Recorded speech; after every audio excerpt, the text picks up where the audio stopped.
कम जा टोटरी ॼामड़ू सेखड़ाट दंदोड़ी या ज़ोरी बणायल पेनू फ़क़ीर पाण खे न रुगो पंहिंजे मुल्क जी कुंड कुड़छ में चौकनि चौराहनि पेट्रोल पंपनि मस्जिदुनि दरगाहुनि ऐं अवामी गुज़रगाहनि ते मिलंदा, पर पूरी दुनिया में फ़िक्र खां आजा फ़क़ीर पेट जे सांग ऐं बिना कंहिं तकलीफ़ जे थोरे वक़्त में घणी कमाई वारी किरत ऐं ख़्याल में मगन झोल जलाऊ हथ टंगियूं मंडकाईंदे धरती ते लेटंदे बीमारियुनि जा हीला बहाना कंदे आम माण्हू खे पंहिंजे फंदनि में फासाईंदे नज़र ईंदा।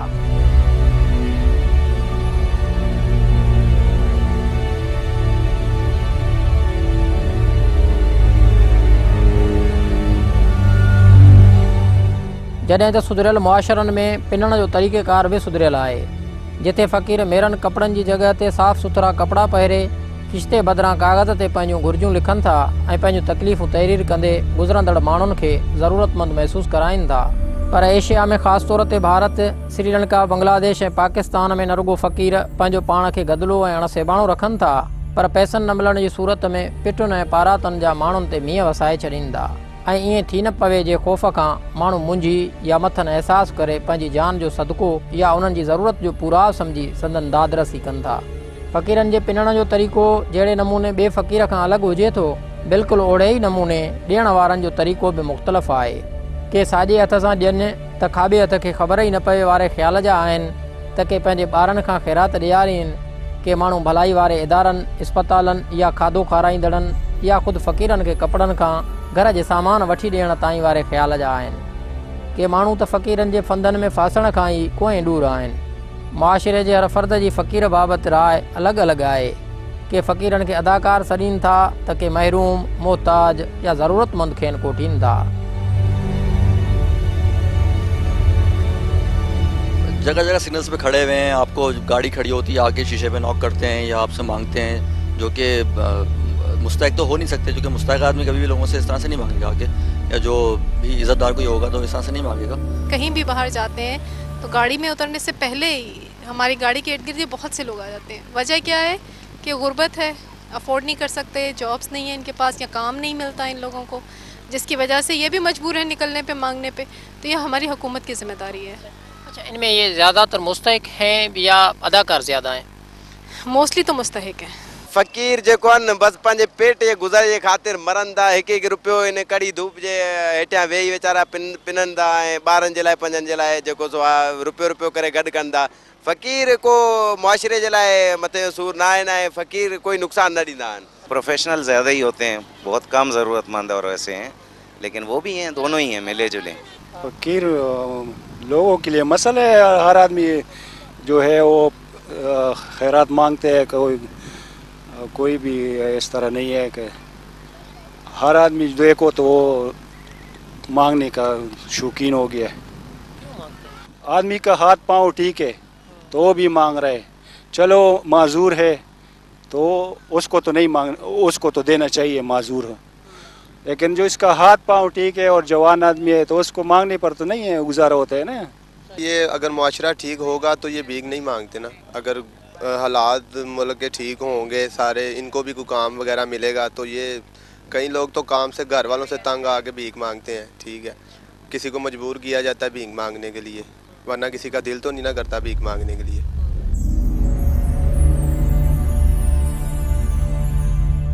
जहिड़े नमूने फ़क़ीरनि बाबति आम माण्हू जी सोच विरहायल आहे, बिल्कुलु ओड़े नमूने तारीख़ जे वर्कनि में फ़क़ीरनि बाबति मुहक़क़नि जो ख़्यालु बि मुख़्तलिफ़ आहे।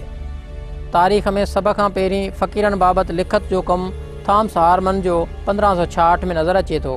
हुन चयो त फ़क़ीर आम माण्हू खे पाण बचाइण लाइ हिकु चिता आहिनि ऐं जदीद बर्तानिया जे शुराती ॾिहाड़नि में उन लिखत वारे कम खे अॻिते वधाइण में थॉमस हारमन जो मददगार फ़क़ीरनि ते फ़िक्र करण वारे कम में रॉबर्ट ग्रेन साथ ॾिनो, जिन में शुराती तौरु फ़क़ीरनि बाबति ॿराया हुआ, पर अॻिते हली ॿिन्हिनि जो गॾियल फ़िक्र साम्हूं आयो। उन्हनि चयो त पिनणु हिकु किरत या ज़रूरत न पर हिकु ॾोह आहे, तंहिंजे करे इन ॾोह खे बंदि थियणु खपे ऐं उन ॾोह खे रोकण लाइ ऐं बंदि करण लाइ तकिड़ा उपाउ वरिता वञनि। तंहिंखां पोइ जदीद यूरोप जी शुराती ॾिहाड़नि में 1728 में जॉन गे ऐं 1745 में मोरगार्वे जे फ़िक्र बाबति तहक़ीक़ नज़र अचे थी। Thomas Harman, Robert Greene, John Gay ऐं मोरगार्वे फ़क़ीरनि खे जीअं ॾिठो तीअं बयानु कयो, पर ज़िक्र कयल लेखकनि जी पुराणी तहरीरुनि ऐं ख़्यालनि तोड़े सोचुनि खे मोर गारवे न रुगो रद्द कयो पर फ़क़ीर पिनण ते मजबूर छो था थियनि उन जा सबब पिणु बयानु कया। मोर गारवे चयो त 18वीं सदी में गुरबत तमामु घणी ऐं माण्हुनि जे ज़हननि खां लिकल रही ऐं गुरबत जो असरु न रुगो शहरनि पर साॻे वक़्तु गुरबत ॻोठनि खे बि सटे रखियो। मोर गारवे जी पुराणी लिखतुनि में मिले थो त बोलगिना रियासत जा फ़क़ीर कुल आबादी जो 30% रहिया। हुन चयो त बुख ऐं बदहाली सबबु 30% माण्हू पिनण ते मजबूर रहिया। उनखां सवाइ 10% अहिड़ा माण्हू बि रहिया जिन पिनण जा जदीद तरीक़ा मुतारिफ़ कराया ऐं फंड वठी या खाधो पिनण जूं नयूं ईजादूं कयूं जिन खे पिनण न पर पेट जो पूराव करणु कोठियो वियो।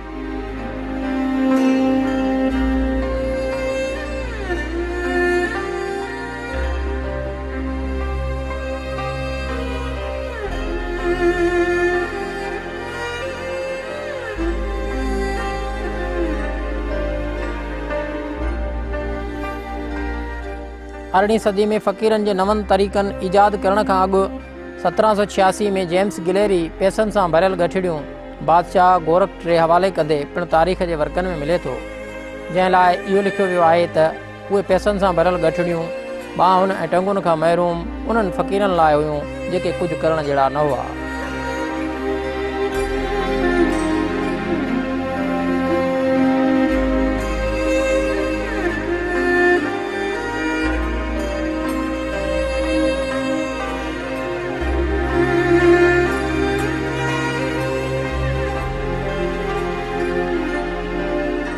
से 1786 जहिड़ा अमल अॼु बि फ़क़ीरनि में नज़र अचनि था जेके 1786 जे अॻु वारनि फ़क़ीरनि जे अमलनि जो तसलसुल आहिनि।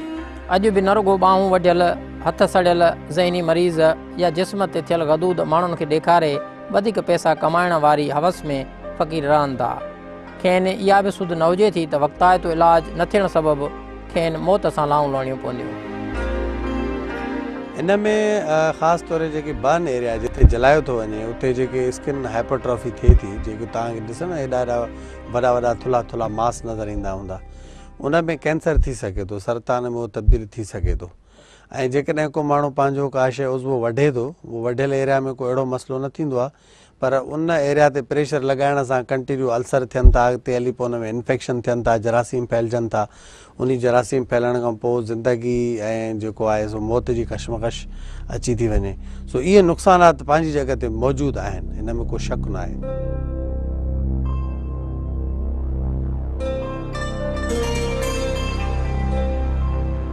कुझु माण्हुनि जो ख़्यालु आहे त अहिड़ियूं बीमारियूं ज़ाहिर कराईंदड़ फ़क़ीर के मारूसी तौरु बीमार न आहिनि, पर उन्हनि इहे सभु फंदनि में फासाइण वारियूं फ़क़ियूं पाण तयारु कयूं आहिनि ऐं उन्हनि जी अहिड़ियुनि वार्ताउनि पुठियां आम माण्हू जो फ़क़ीरनि तरफ़ मुतवजह थियण ऐं संदन मदद करण लाइ कुझु मुल्कनि में रूहानी रमज़ूं बि सम्झियूं वञनि थियूं। भारत, पाकिस्तान, श्रीलंका ऐं बांग्लादेश में ख़ासि तौर ते फ़क़ीर रुगो पिनण जी हद ताईं कोन ॾिठा वञनि था, पर पहिरियों फ़क़ीरनि खां अॻियों सफ़र चिलाई फ़क़ीरनि जो आहे, जिन लाइ चयो वञे थो त संदन कम ऐं किरत रातियुनि जे उजागनि ऐं कटियल चिलनि ऐं चालीहनि खां पोइ बुज़ुर्गी जी उहा सतह आहे जिथे आम माण्हू पहुची कोन थो सघे ऐं नफ़्सियाती तोड़े जिस्मानी बीमार अहिड़नि बुज़ुर्गनि वटि पहुचाया वञनि था या बुज़ुर्गनि खे वठी अहिड़नि मरीज़नि जो इलाजु करायो वञे थो जिथे ज़हनी तौरु बेपोच माण्हू जिन, परी, बदरूह, पाछे ऐं नज़र जे ग़ैर मादी वजूद जे इलाज लाइ सगन ऐं तावीज़नि ज़रिए इलाजु कराइनि था।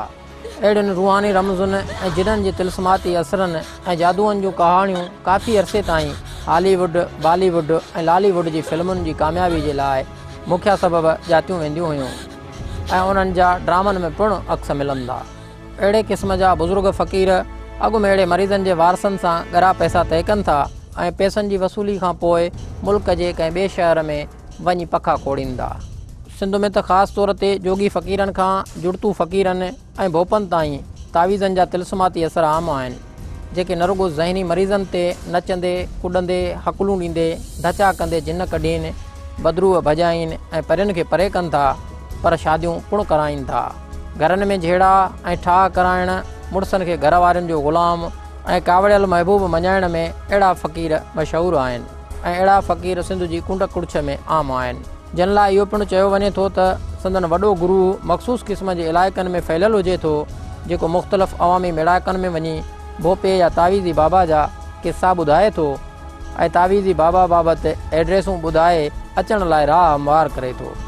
अहिड़नि भोपनि जा अहिड़ा एजेंट हर नंढे ॻोठ थोरे शहर में आम तौर हुजनि था।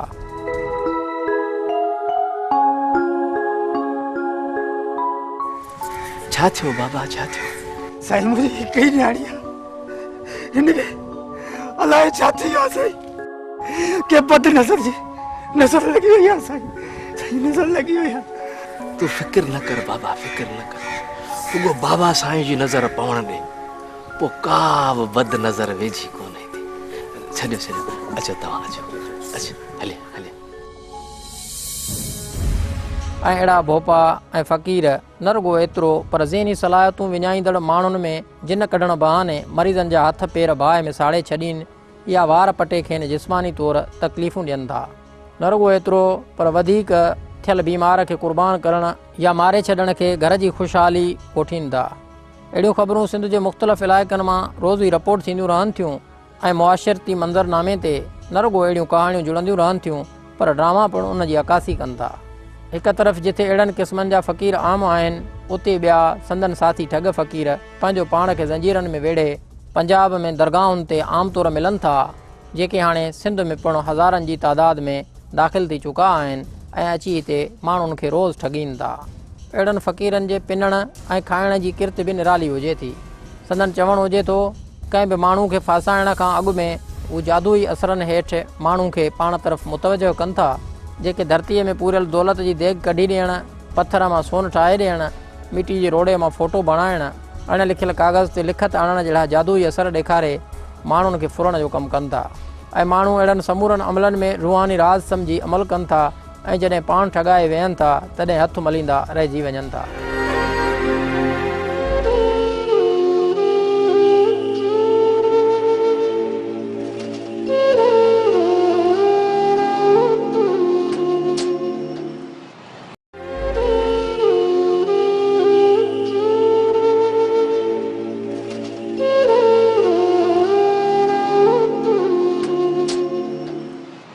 पाकिस्तान समेत इस्लामी मुल्कनि में ख़ासि तौरु इस्लामी कैलेंडर जे रजब, रमज़ान ऐं मुहर्रम महीनो फ़क़ीरनि लाइ इंतिहाई कमायता महीना आहिनि। माण्हू ज़कात, फितरा, सदका ऐं ख़ैरातूं ॾियनि था ऐं फ़क़ीर ठठ कनि था। रूड़ी खां आयो आहियां हिते, घणो वक़्तु थियो अथई? कल्ह माना उते बि गदा कंदे न हिते अची पिनणु शुरू कयो अथई? छो? ग़रीब आं त माना वक़्तु तूं पिनंदो? बच्चा ई कोन, न माउ न छा, ॿारनि बच्चनि समेत आयो आहियां? न कीकड़ी आहे, नंढड़ी मासूम खे बि पाण सां गॾु पिनाए? बाबा माउ ई कोन्हे त छा कयो, माउ मरी वियो छा कयो, माउ मरी वियो त को भाइर के भेनरूं अथसि? न भेनर में कुझु बि न। ॾियारी घणी थिए थी पई? 100 रुपया 150 100-150 थिए थो। घणो करे ख़ैरात मायूं ॾियनि थियूं, नंढड़ा ॿार ॾियनि था या वॾा ॾियनि था? नंढड़ा ॿार। हा, हिन ॿारड़ी खे घणो ख़ैरात केरु थो ॾिए? इहो नंढा ॿार ॾींदा आहिनि। कहिड़े अंदाज़ सां तव्हां माण्हुनि खां ख़ैरात घुरो था पिया? अल्लाह जे नाले कीअं चओ था? रब जे नाम ते ॾियो। वालेकुम सलाम। आया आहियो? सखर सां। सखर खां आया आहियो? हिते घणा घर आया आहियो? वणी लैया फ़क़ीर यही पिनण वारा। अच्छा, घणा जेको घर हिते आया हो तव्हां पंहिंजा घर घणा आया हो? वणी 5-6 ॼणियूं आहिनि। 5-6 घर, उन में घणा फ़क़ीर आहिनि? 10-12 आहिनि। 10-12 सभई फ़क़ीर आहियो? केॾो खां वठी फ़क़ीर आहियो? औलाद घणी आहे? औलाद आहे 7 धीअरूं 3 पुट। गोठ में आहे। उहे छा कंदा आहिनि? उहे बि को छोला विकणनि था, कोई कबार। तव्हां छो था हिन में अचो जॾहिं औलाद बि अथव, पुट बि अथव? पुट छा आहे, केरु ॾिए थो पुट? माण्हू ॾियनि नथा? माण्हू छा इहो ई रुपयो 2-5 ॾियनि था। घणो ॾियारी घणो कमायो था? वणी 100-150। मां साईं न खैरपुर खां आयो? हा। केरु आहे पाण? पाण हजाणो खां। हिते घणो वक़्तु थियो थी पिनंदे? हिते मिड़िया 10-12 ॾींहं छा? 10-12 ॾींहंनि खां हिते माना ख़ैरात वग़ैरह वठे? हा। माण्हू ॾियनि था? बसि मिड़ी कोई रहम वारो। उते न पिया ॾियनि? काथे? जिते अॻ में हुई उते कोन ॾिना आहिनि, मिड़ी हिते रहम वारो। हिते अची पिनो था, उते नथा पिनो? बसि हुते नथा ॾियनि न। पोइ हिते ॾियनि था कुझु? हिते मिड़ी कोई रहम वारो ॾिए थो, कोई माफ़, कोई कीअं, कोई कीअं। घणो ॾियनि था? कोई रुपयो, कोई 2, कोई 5 मिड़ी ॾियो। हाणे गुज़ारो थी थो वञे? कहिड़ो वरी 1000 कढी था ॾियनि? अलाह गुज़ारो नथो थिए? गुज़ारो कहिड़ो मिड़ी मिड़े अलाह जे नाले ते बि हाणे कीअं पिनऊं था अलाह ॿियो छा चऊं भला न अलाह जे नाले ते त चओ था पिया पर वॾे स्टाइल सां चवंदा हूंदव न अलाह जे नाले ते छा नाले ख़ैर अलाह जे नाले ते ख़ैर तव्हांजी जेके सिंधी नथा सम्झनि उन्हनि खे छा था चओ सिंधी सम्झनि था सभु सम्झनि था हा अलाह पोइ भला घणा जेके आहिनि सो तव्हांखे पैसा मायूं थिया ॾिने मर्द था ॾिने या नंढड़ा ॿार था ॾियनि ॿारड़ा खणी था अचनि के कीअं वेंदे या भला तूं भला कोई फोरू आहे जा फुरींदे जा कोई ॿी ॻाल्हि कोन्हे केरु मां हा मां तव्हांखे छा थो लॻां फोरू लॻां थो अलाए भला 100 हाणे हर भेरे में पुछे थो भाई न जेके ॿार ॾियनि था पिया उहे घणा 10 रुपया ॾियनि था 5 रुपया छॾ हरू भरू असांखे हिन वक़्त में रमज़ान महीनो हुजण सबबि मुल्क जे नंढनि वॾनि शहरनि में फ़क़ीरनि जे अंग में न रुगो तमामु घणी वाधाई आहे पर सेखड़ाट ऐं मौसमी फ़क़ीर बि हर शहर जी कुंड कुड़छ में आम तौर ते नज़र अचनि था मुख़्तलिफ़ रिपोर्टुनि मूजिबि कराची जे मुख़्तलिफ़ इलाइक़नि में आम तौर 1 लख फ़क़ीर आहिनि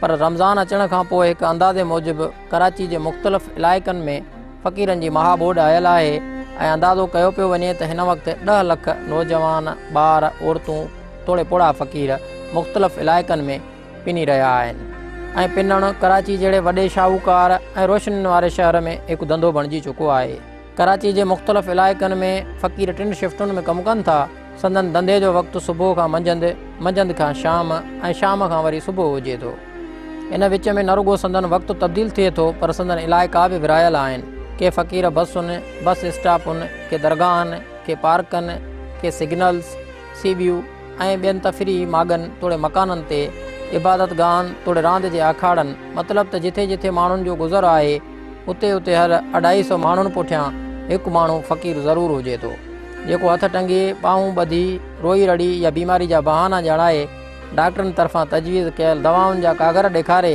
माण्हुनि खे पंहिंजी तरफ़ मुतवजह कनि था संदन 24 ई कलाक पिंता ते खाता वारो खेल जारी आहे संदन आराम कराची जे रोडनि ते क़ाइमु पैदल माण्हुनि जे हलण जो रस्तो आहे पर कराची जे केतिरनि ई इलाइक़नि में संदन ॻोठ ऐं वसंदियूं पिणु क़ाइमु आहिनि जहिड़ो कि फ़क़ीरनि जा 360 ख़ानदान जमशेद टाउन ऐं एतिरा या इन्हनि खां वधीक ख़ानदान ॿियनि इलाइक़नि चनेसर ॻोठ क़ाइदाबाद रेलवे वारो इलाइक़ो मलीर ऐं जुमा ॻोठ में रहनि था इन खां सवाइ बर्मियुनि ऐं बंगालियुनि फ़क़ीरनि जूं 60 खां मथे मुख़्तलिफ़ इलाइक़नि में कॉलोनियूं क़ाइमु आहिनि कराची जे मुख़्तलिफ़ इलाइक़नि में क़ाइमु फ़क़ीरनि जे ॻोठनि तोड़े कॉलोनियुनि ऐं संदन पिनण जी जॻहुनि ते मथनि नज़र रखण ऐं संदन पुलिस ऐं ॿियनि अख़्तियारुनि खां बचाइण लाइ संदन तंज़ीमूं मालिकी कनि थियूं जिन लाइ मुख़्तलिफ़ रिपोर्टनि मूजिबि बड़ा बाबू छोटा मुल्तानी अरशद गुजरांवाला कराची अंदरि फ़क़ीरनि लाइ कमु करे रहिया आहिनि पर को बि फ़क़ीर कंहिंजो नालो खणण लाइ तयारु न आहे पुलिस भला पैसा वठंदी अथव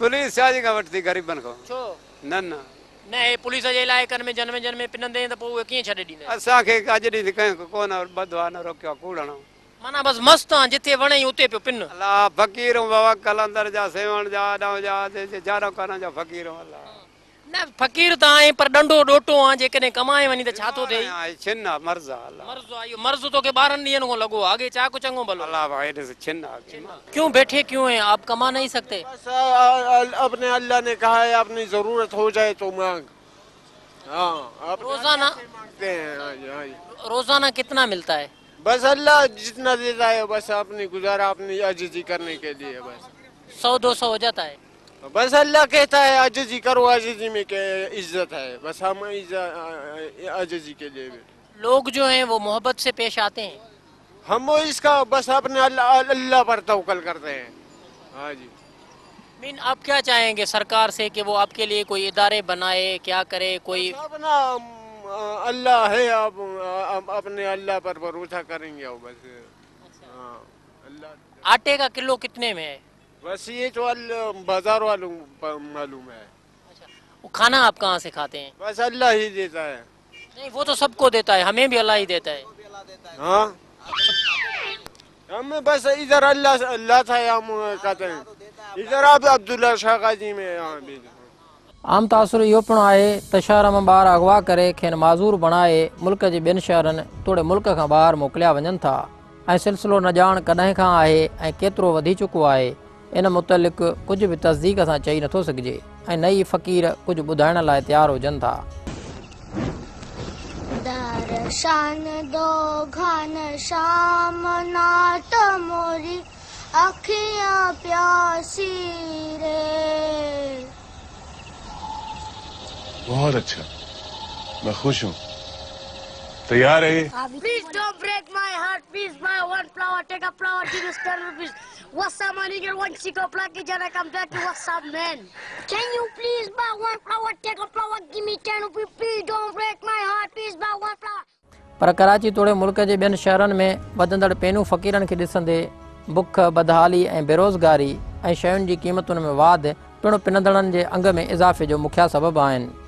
पर जॾहिं ॿिए तरफ़ माज़ूर बेपोच ऐं बेरोज़गार मुआशिरे जा ॿिया फ़र्द महिनत मज़दूरी कंदे पेट गुज़र कनि था त आख़िरकार सवलाईअ सां पैसो कमाइण वारो ख़्याल ई छो हिन वक़्त ताईं वधंदड़ पैनू फ़क़ीरनि जे अंग में वाधि जो मुखिया सबबु रहियो आहे। कराची कमाईंदड़नि ऐं पोरियो कंदड़नि लाइ जन्नत आहे, पर फ़र्क़ु सिर्फ़ु एतिरो आहे त फ़क़ीर जेके अदाकारी जे आसान तरीक़े सां पेट पालण खे सवलो भाइनि था, इहो तसवुरु हाणे तब्दील थियणु खपे ऐं महिनत मज़दूरी ऐं जफ़ाकशी खे अमली सूरत में आणाए वधंदड़ गुरबत ते कंट्रोल करणु ऐं पिनंदड़ फ़क़ीरनि जे अंग में घटिताई आणण लाइ हुकूमत खे बहरहाल उपाउ वठणु खपंदा ऐं गुरबत घटाए अवाम खे आसूदो करे हथ टंगण वारे अमल खे रोकण लाइ तकड़ा बंदोबस्त करणा पवंदा, छो त गुरबत ऐं महांगाई ई फ़क़ीरनि जे अंग में इज़ाफ़े जो मुखिया सबबु आहिनि। ऐं अहिड़ो ई सबबु सिंध में आयल 7 अगस्त 2010 वारी माह बोर्ड बि पाण सां गॾु आंदो, जंहिं करे सिंध जे ॿोॾि सटियल इलाइक़नि में मुतासिरनि जी सही माना में वावर थी न सघी ऐं उन्हनि कराची पहुची पिनण वारो धंधो अख़्तियार कयो। अॻे वेठा हुआसीं खबड़ी ॿुधी थी न खबड़ी, इहा खबड़ी महारनि वारो पास सॼो ॿुधी आहे त असांजा फसल बसल तबाह थी आहे। पोइ लॾे वारी आयासीं ख़ैर पर, हाणे ख़ैर पर लाचारी बचड़ा मिली पालियो छा कयूं अला।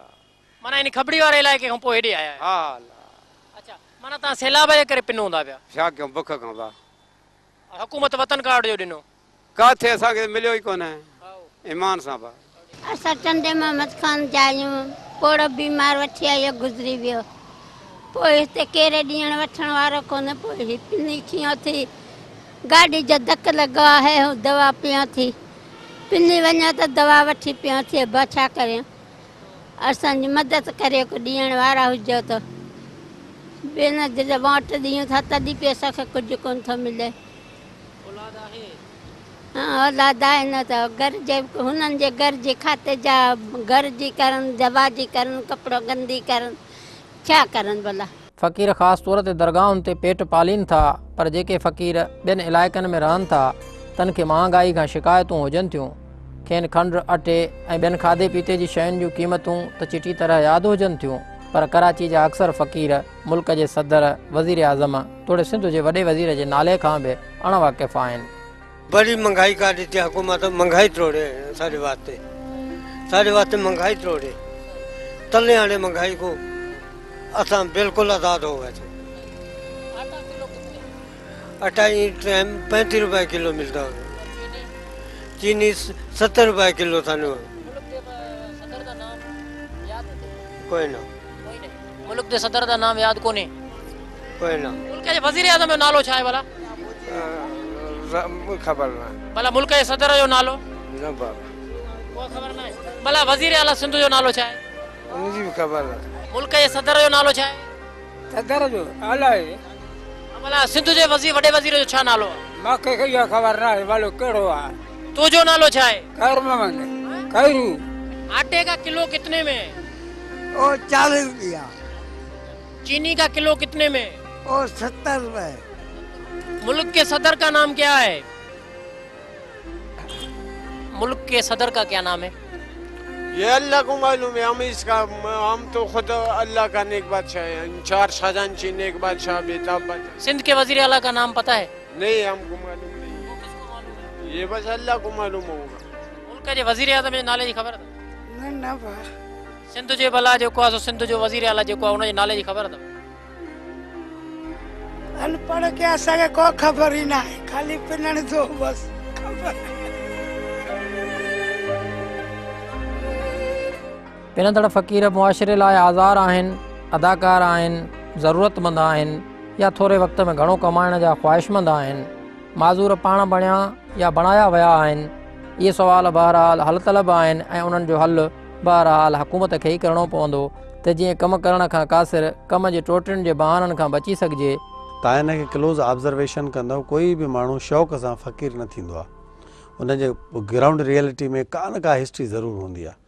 सो मुंहिंजो इहो आहे ओवरऑल त जेकॾहिं तव्हां इन्हनि ते ध्यानु ॾियो ऐं इन्हनि खे कोई अहिड़ो रोज़गार फ़राहम कयो जेको वेठे करे वञनि, या इन्हनि खे थोरी का एजुकेशन ॾिनी वञे, तालीम ॾिनी वञे, थोरो शऊर ॾिनो वञे, त मां सम्झां थो इहे काफ़ी मेजॉरिटी में माण्हू इन तरफ़ राग़िब थींदा ऐं फाइनली तव्हां इन मुआशरे जे इन हिस्से ते सुहिणे नमूने सां कंट्रोल करे सघो था।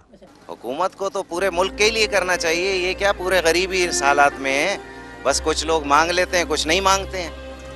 शरीफ आदमी मांग नहीं सकता, वाइट कॉलर जो है इज्जतदार आदमी मांग नहीं रहा। हुकूमत ऐं ॿियनि आम माण्हुनि जी भलाई वारनि इदारनि खे घुरिजे त पिनंदड़ फ़क़ीरनि जे अंग में घटिताई आणण लाइ फ़क़ीरनि लाइ हुनरी सिख्या मर्कज़ ऐं रोज़गार जा ज़रिया पैदा कया वञनि त जीअं फ़क़ीर बि मुआशरे जे ॿियनि इज़तदार शहरियुनि वारी ज़िंदगी गुज़ारे सघनि ऐं मुल्क जी तरक़ी ऐं भलाई लाइ किरदारु अदा करे सघनि।